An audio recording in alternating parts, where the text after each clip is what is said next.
Nous voici en face d'une souche coupée où on voit bien les cercles sur le tronc de l'arbre.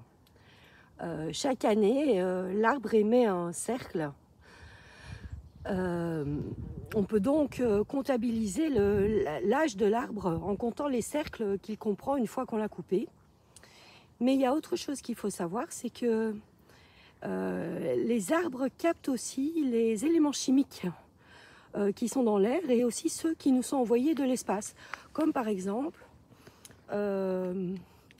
les particules qui nous viennent du soleil.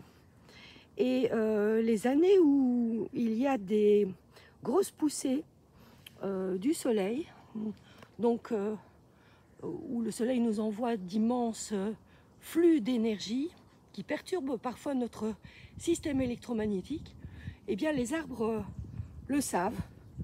Ils l'ont écrit dans leur propre structure. Et donc, on s'est aperçu comme ça qu'il y a des milliers d'années, il y a eu une énorme tempête solaire qui a tout balayé sur son passage, qui a duré un certain temps, qui a créé pas mal de perturbations. Et c'était un moment où nous n'avions pas tous nos appareils électriques.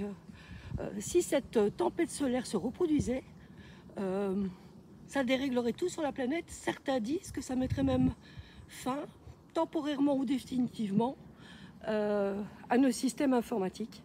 Donc l'influence de notre étoile n'est pas à négliger.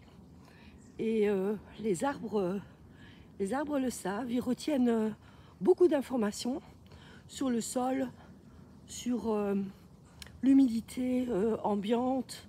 On sait quand les saisons ont été sèches ou pas, en fonction de la largeur de leur cercle.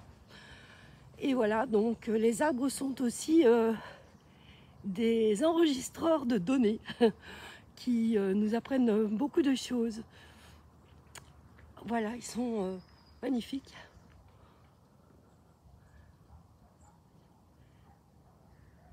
Et je vous dis à bientôt.